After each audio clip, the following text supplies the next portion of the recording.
Flowers use their beautiful petals and fragrance to attract insects. Why do they do that? Because the insects help them in pollination. So in this video, we're going to see what pollination is, and what are the different types, and how exactly do the insects help.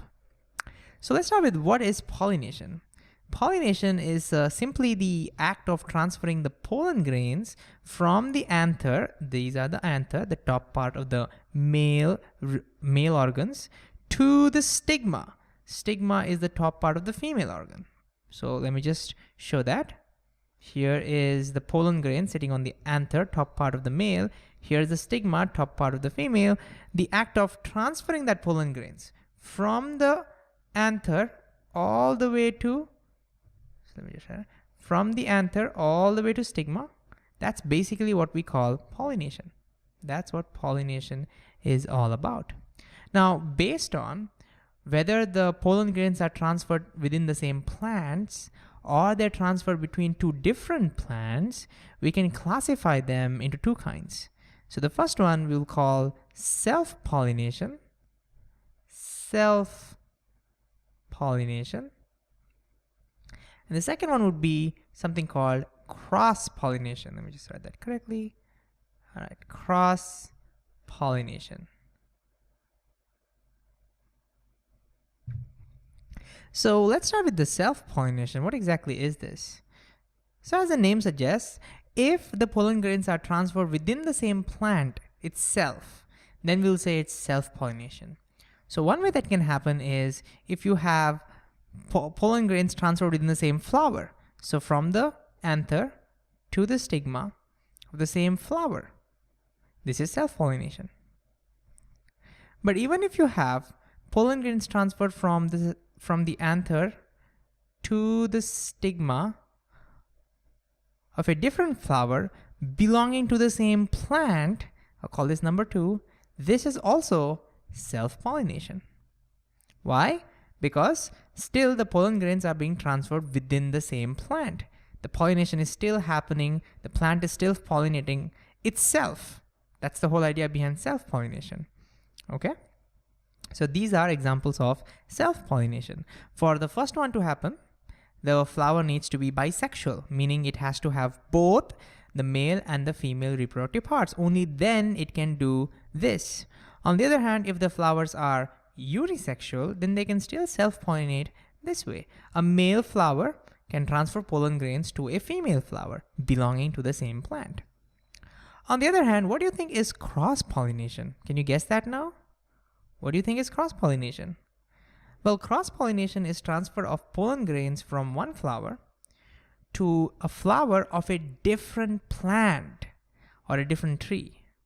So for example, if you have pollen grains from here going all the way to the stigma of a different flower altogether, meaning different flower belonging to a different tree altogether, then that is what we call cross-pollination, across two different plants. Of course, same species, obviously, but two different plants altogether. So I'll call this as number 3.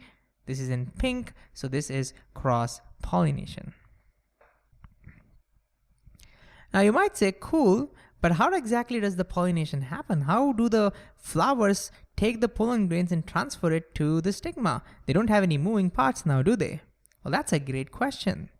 So the pollination depends on certain agents. Let me just write that down. Depends on certain agents. Agents are basically things that help in pollination. One of the most common agent would be wind. So the pollen grains will just get sprayed into the air, and then the wind will be the one that carries it forward. And because both the pollen grains and the stigma is very sticky, when the pollen grain comes very close to that stigma, it'll just stick to it.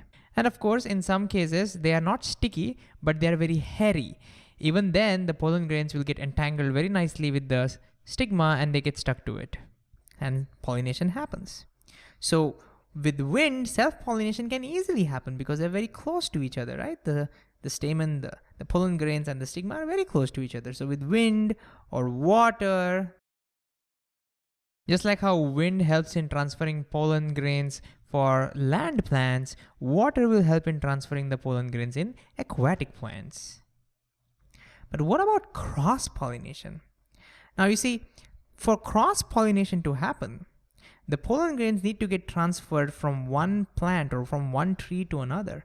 Now, if these trees are very far apart, then the chances of cross-pollination reduces, right? So how do we effectively increase the chances of cross-pollination? This is where the insects come into the picture. So another important agent for pollination, especially cross-pollination, would be insects. Insects like bees, butterflies, moths, and even birds. But how exactly do the insects pollinate? Let me take an example of a bee over here. Let's say this bee is flying and it's a little hungry and it spots a flower. The flower attracts the bees by using its beautiful petals, its odor, and also by using the nectar. Now, what exactly is nectar, you may be asking? Well, nectar is this sugary stuff that the flowers produce near its base of the flower, which has a lot of sugar, it has a lot of protein, so perfect for these hungry bees. So what these bees do, they get attracted to that particular flower, they sit on that particular flower, and they start drinking that nectar. And as they start drinking that nectar, the pollen grain starts sticking to the bees. Let me show you a couple of photos of that. Here on the top, you can see a bee drinking nectar from the flower.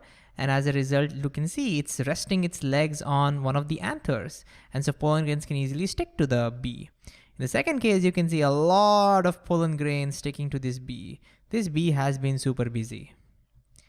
So coming back to our story, a lot of pollen grains can easily get stuck to this bee. So pollen grains get stuck to that bee. Let me now get rid of this photo. And then when the bee decides to move away, it carries those pollen grains with it. Now the bee goes on its way, on its journey, long journey maybe to its home, and then it spots another similar flower with the similar fragrance and the similar odor. And then again, it gets attracted to it and starts drinking the nectar from that. And while doing that, some of the pollen grains get transferred to the stigma, and that's how cross-pollination can happen. But it's important that the bees need to get attracted to the same species of the flower. For example, if this is a papaya flower, it needs to transfer that pollen grains to another papaya flower and not maybe watermelon flower. And it's for that reason, usually certain bees are always attracted to certain kinds of flower that increases the chances of successful cross-pollination. Okay, bee, you're done your job, go home. These bees turn out to be a major contributor of pollination. Okay. Now, of course, the pollination has happened, but that's not the end of the story. It's actually the beginning of the story. Remember, the sperms inside the pollen grain still need to travel all the way into the eggs, which are found in the ovaries. And that is something we'll talk about in the future video. So what did we learn in this video? We learned about what pollination is, which is basically the transfer of pollen grains from the anther, the top part of the male, to the stigma, the top part of the female organ. And this can happen in two ways. Self-pollination is when the pollination happens within the plant. This can happen within the flower or within two different flowers of the same plant. And cross-pollination is when pollination happens within two different plants. So from one flower of one plant to a flower of a different plant altogether. And then we saw the agents are basically what causes pollination. The examples of that would be wind and water. And certain insects also help in pollination.